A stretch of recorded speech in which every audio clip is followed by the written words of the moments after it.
Hey, what's up, y'all? Welcome to my u105 Strongman Corporation Nationals journey.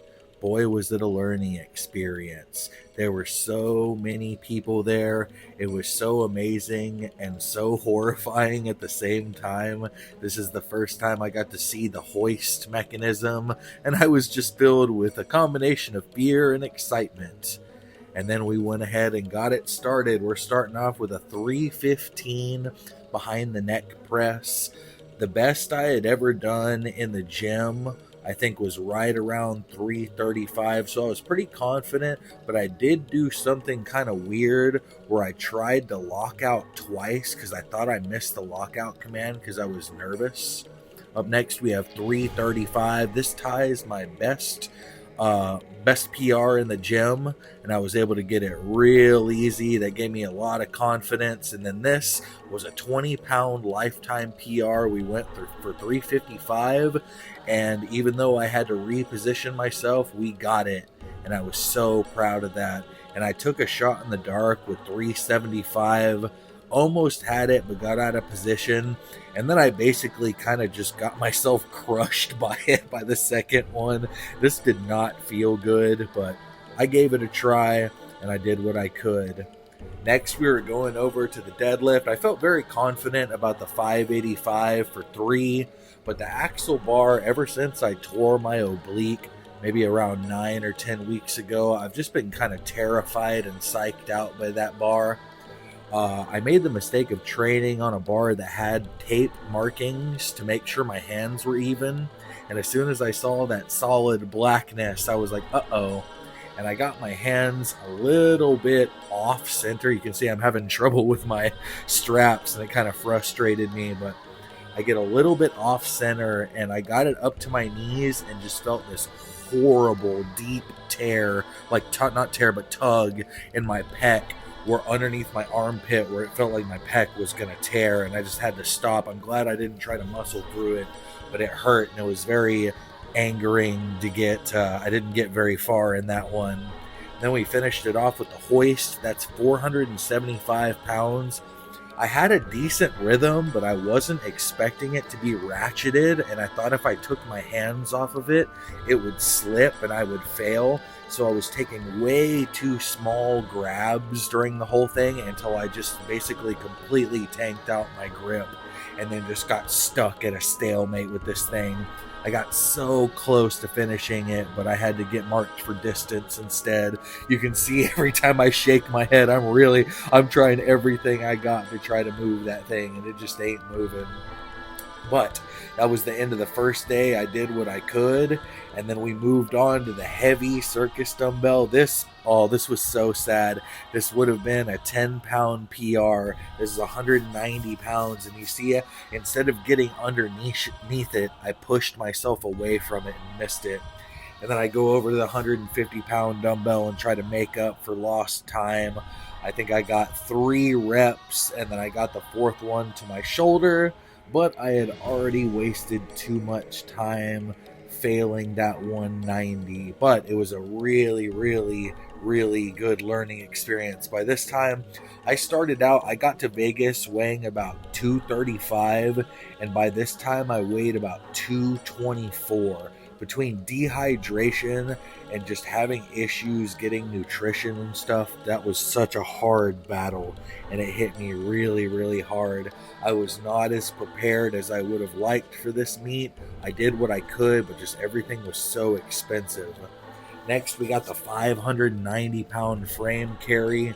This was a wild one because the most I had ever done with at the gym was around 605, but only for about 30 feet.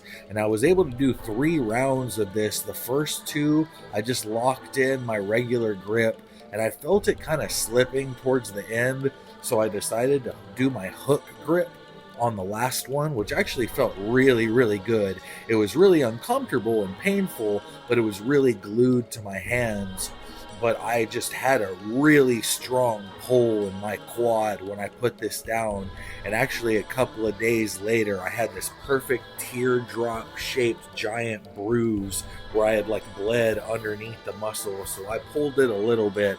You can see I'm not feeling it anymore. And then I get in front of this other camera, not noticing it, and I start looking all sad. But yeah, and then we go to the 325 pound keg, and this was a real, I was so spent by this time. I was so defeated. A bunch of things didn't go how I wanted to. I was all by myself. I ended up not having a handler. I didn't have anybody to stand in as my coach like I planned. So I was really, really struggling by this point.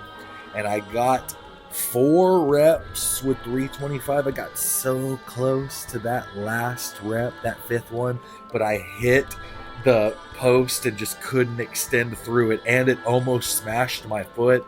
But that last little thing where I kind of spin around is, and you'll see in a second, is just me getting frustrated because I knew this was the very end of it.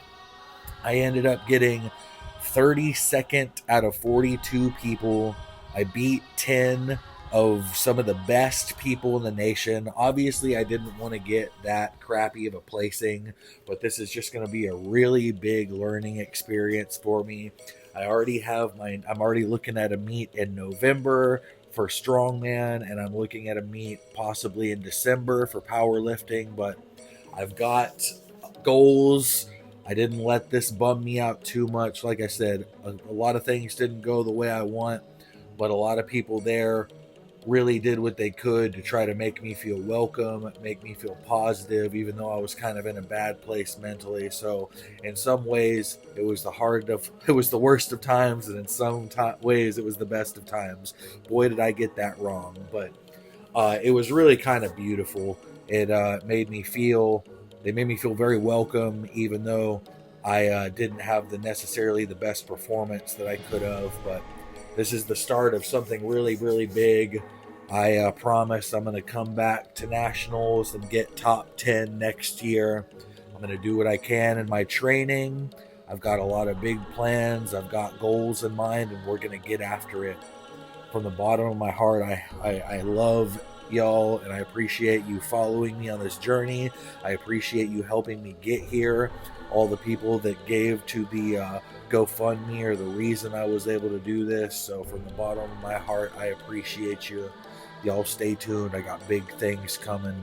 And like I said, I appreciate you. I'll try to do more full meet videos like this soon. Y'all take care.